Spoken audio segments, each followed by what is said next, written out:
All right, so when you download files on your Android tablet, whether that's photos, music, videos, or a PDF file like the one I'm looking at here, where do they go?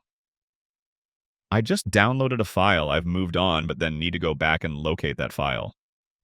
For that, we'll go to the File Manager. On my Samsung tablet, it's called My Files. On yours, it could be something else. Depends what tablet you're using. Here on the sidebar, I have some shortcuts to a few key folders, including my downloads. And there's our file.